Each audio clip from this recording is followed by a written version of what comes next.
Let's talk boundaries. I'm here with Vesta and Delaney Hager, and we are discussing boundaries in a mother-daughter business partnership. Thank you for being here. Yes, thank you for having Yes, us. thank you so much. I'm so excited to get to talk a little bit about boundaries in a mother-daughter partnership. Tell us a little bit about how you got to this place of working together. I'll kick it off and she'll correct me after we start. I was starting to public speak and get out on the motivational circuit before 2020. And then, of course, all of the gigs were canceled and moved to virtual. And she came out to visit. We were living partially in Virginia for the military for my husband, and she was visiting. And we started just talking on the long drive back from DC. I think we were somewhere in Maryland. And we said, what can we do differently to get the message out that I want to encourage women to live their best life? And I believe it was Lainey that said, Well, we've been listening to different podcasts on the drive, whether they were pod quizzes or there's this one that she loves that you try to guess the person and they don't ever tell you their name. You just get all the clues about their life. Till the end. Yeah, until the end, and then you figure out who it is. And we were just listening. I was like, well, we talk enough. We could make a podcast.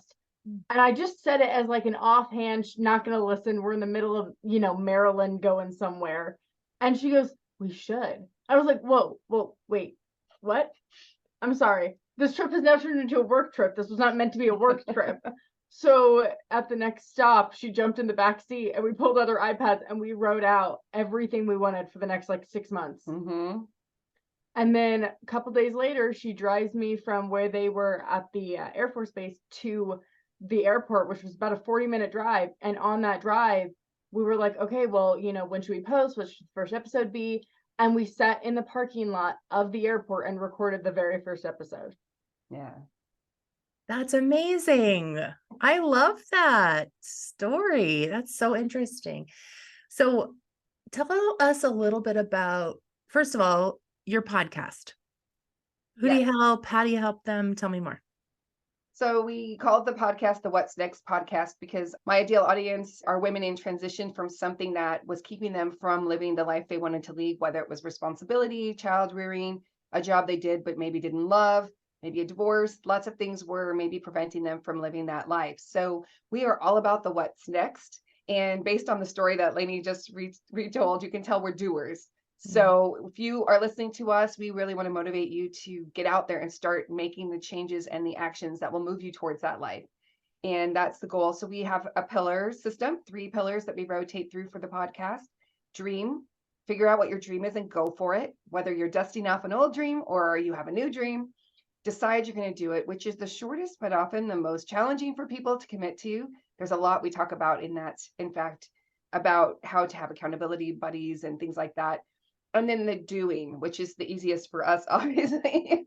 But I'm a firm believer that any choice you make towards your goal, even if it's tiny steps, it brings in all kinds of other elements and influences that allow you to move forward into places and attract things you didn't even realize you were doing. So that's our goal. We have 2 guests a month.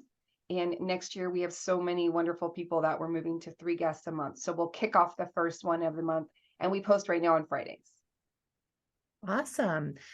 So here's what we really want to know. What is it like to work as a mother and daughter team? Well, let me just say this first part. When Mary and I met at an event, I said, oh, boundaries. I know how to say, no, I'm pretty good about my own life boundaries. But then we started talking and I realized this was an opportunity for us both. Delaney? So here's the thing. Kind of a great part about working with my mom is I don't necessarily come into our office space with the same level of, what would you call it? Enthusiasm? Well, that too. But I was going to say the same level of professionalism, because I feel like I'm at home. I don't have to, get all dolled up to come and work next to you. And the reason I love it, and I do love it, as much as I complain and as much as I may roll my eyes, Yes. I do think there's this added bonus in a way of I'm never feeling like I'm failing my boss. I may feel like I didn't get something done. I may feel stressed, but I don't ever feel like I'm failing, which for me, as a very type A OCD, needs everything to be perfect, it gives me that sense of I can still learn things and I can learn tools and skills without that feeling of I hate this. For me, it's hard because I don't have a sense of, she's amazing at everything, but there's no sense of urgency when I'm working with her. Things that I would, if I was working in an office and had an assistant, I would expect to be done immediately. It sometimes is a little bit more up to her discretion. And we are actually working on some boundaries for how we communicate the information, to ask how things are completed. Because for me, if I asked you to do it, I expect it to be done already. And her expectation is very different. And we discussed a little bit with another one of our friends who has a podcast about prime hours, and ours are completely opposite. So that also impacts our ability to schedule and create the boundaries. And also, when you're working together, it's very hard for a person whose love language is time, quality time, which is Delaney's. She doesn't count any time I spend with her if we're working as quality time. So it's very difficult to break and establish those boundaries. So we've tried to say from 8 to 12, we're working. If we do anything after 12, that counts as fun time. And so it does make it a little challenging when you have different types of work ethics and also styles. Mhm, mhm.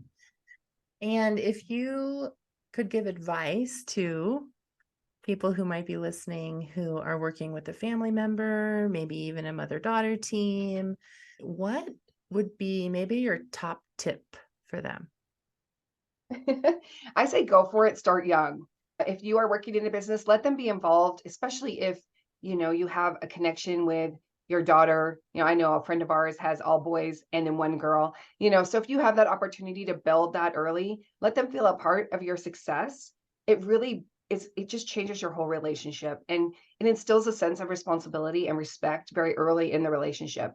I know that if I can't figure out something, if it's as simple as my computer won't talk to the printer, or I don't know how to do something in Google Ads, she will just sit down and figure it out. And having the respect for each other's balances, for me, on what you bring to the table, for example, is really so amazing to me. And I love working with her, eye rolling and all.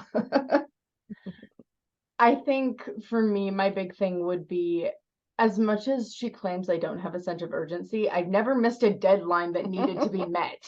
I may procrastinate something that has nothing to do with a time-bound thing, but I think when it comes to it, the biggest thing for us is you have to listen more than you think you have to listen. I think you think, you know your mom's voice, you hear it in the back of your head. She calls you by your sister's name, you still know she's looking for you. But there's that sense of like, okay, she's talking to me. But for us, I have like mom, and then I have like work mom, and there's a different sense in her tone. So you have to listen more than you think you do, because sometimes we'll be talking about who's doing the laundry and who's cooking dinner, and next thing I know, she's asking me about when the podcast went up, and I'm like, whoa, your tone shifted. Hold on, I gotta process this. So listen more than you think you have to listen. That is such a good point. I didn't think about that, but where you have deliverables, for me, everything has the same level of turnaround time. It's like, do it when I asked you to do it, It should have been done yesterday, even though I didn't find out about it until 20 minutes ago. Okay, not that bad. Well, but definitely I think that you're developing a different level of respect. And I often will say to her, you wouldn't be able to do that if you were in a different office. And I say, I know, that's why I work for you.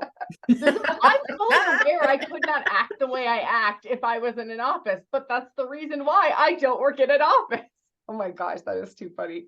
But I would definitely say value that time together if you have an opportunity. When we have our successes, when our podcast like tripled or quadrupled in downloads, we got to celebrate that together for our efforts. And when we're able to reach women or provide an event like we're doing this weekend, we're doing a retreat, it's just so powerful to be working on it together and see that shared success really beam in both of our eyes. And when one of us is just doing something, and like if she accomplished something that she usually asks for my help on and she figured it out, like I get to see her success in that, and she gets to see mine. So there's individual success as well as group success. But for because it's your mom, watching your mom succeed is like a different level of like love and success, like just excitement.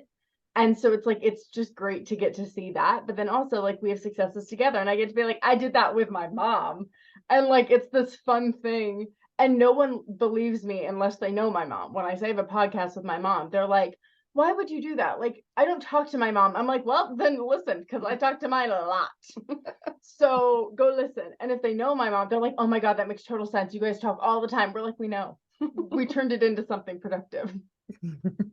So that question that people might be asking and that you kind of referenced about like, well, why would you do that? I would love to hear your answer to that. So maybe we'll start with you, Delaney. Why would you have a podcast with your mom? For me, it was always about, I mean, we were told probably for a solid year and a half before we started the podcast by many, many different people. Oh my God, you guys should start a podcast. Oh my God, you guys started a podcast. And we kind of just, brushed it off because I didn't really, in all honesty, want to learn how to do the work for podcasts. Because what it means when my mom says, let's do this, it means letting me figure out how we're going to do it. True. She doesn't do the tech side of stuff. I do. So it's a matter of how are we going to figure this out? And so one night I couldn't sleep because my prime hours are 10 p.m. to 2 a.m. So I was awake. And I decided just one day to look up how hard it was to start a podcast. And I looked into our hosting platform that we host our website on, and I saw that they had a very easy way to start a podcast. And I went, okay, maybe this won't be as bad as we think. So I did some more research. And then on that trip, the more we talked, the more I was like, we could help somebody with this. And I forget exactly what it was, but she said something. And I went, why don't we tell people that? She'd asked me a question about college or the sorority. And I said, why don't we tell moms how to talk to their daughters? Mm. And she was like, well, what do you mean? And that's kind of when we dove into it, because I think for me, I was always like, I can tell my mom anything. But when I got to my sorority and college, everyone's like, I don't know my mom's real name. I'm like, really? Really? We don't talk to our parents that much, even though we live with them. And so it was this whole idea of I had this relationship that no one else seemed to have. So I wanted to use it, and I wanted to use it to help people. And so we turned it into something to help everybody. It doesn't just have to be mothers and daughters. We turned it into something that helps women and their children, despite if they're, girls or boys. But it was one of those things of I really fell in love with doing it with her and doing this podcast, because not only was it this idea of helping others, but it was this idea of I get to help people by using the relationship that I value. I love it. That's beautiful. I really thought of, well, I love speaking. So I was looking for platforms and I thought I'll just make my own. But the reason that I love doing it with Delaney is obviously, yes, I value and appreciate and depend on her tech side.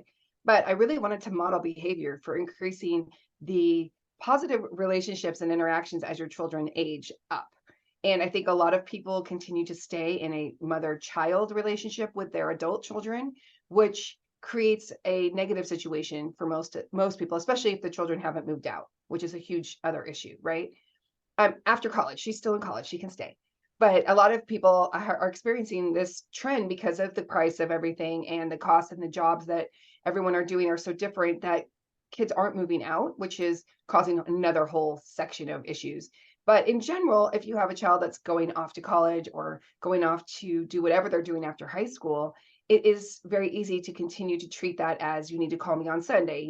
We have one friend that was like adamant about all these rules. And I really am about appreciating who the person is growing into and elevating those experiences. And that's why it's so great when we can model behavior. We had someone ask, how do I do this? I need to tell my child this. How can I do it? And so we'll model. If Delaney will say, if I was this kid, I'd want to hear it this way. So we can provide some tangible options and solutions for people who are at a loss on how to age up that relationship, but also how to just have conversations with someone who is your child, but now a young adult, and hopefully not still under your financial responsibility when they're out of school, right?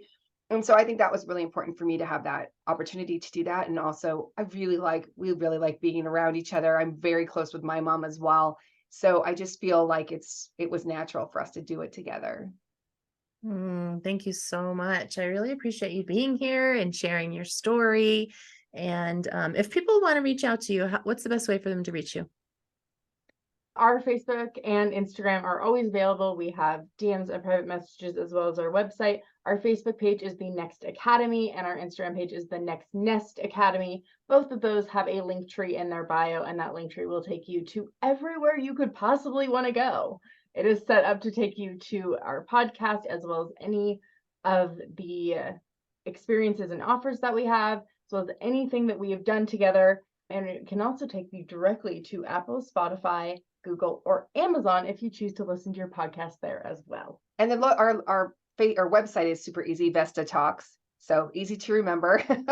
And we also would love to work with women as we continue to launch retreats for women to get away. If you do not know what it is that you want, your dream life or what you want to do next, please just join us on a retreat. We're going to start planning the one for early next year. And we want a Dream, Decide, Do What's Next retreat for anyone to attend. It'll be probably 3 days. And we'll go over each of those sections, and you will come out with action items and accountability checklists so that you will be moving forward on creating that new life that you want to live.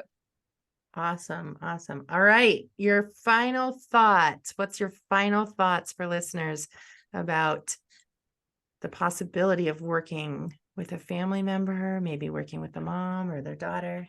If you have a chance to work with your mom, take it. Because at the end of the day, it will give you experiences and lessons that you would never have learned otherwise. I love that. I would also say take that opportunity because the wins are so much more impactful and special when you're doing it together. But on the boundary side of things, I think it's really great if you are going to choose to do that, to establish some work boundaries in the sense of these are work hours. These are mom hours. And when I'm in the work mode and you're working with me, these need to be the work hours behavior and everything. But I think those boundaries are really important for you to be able to balance that, especially if you also live in the same house and work in the same office and you are together a lot. Those are so valuable, and what you do is so important. And I really appreciate you having us on today. Awesome. Thank you so much.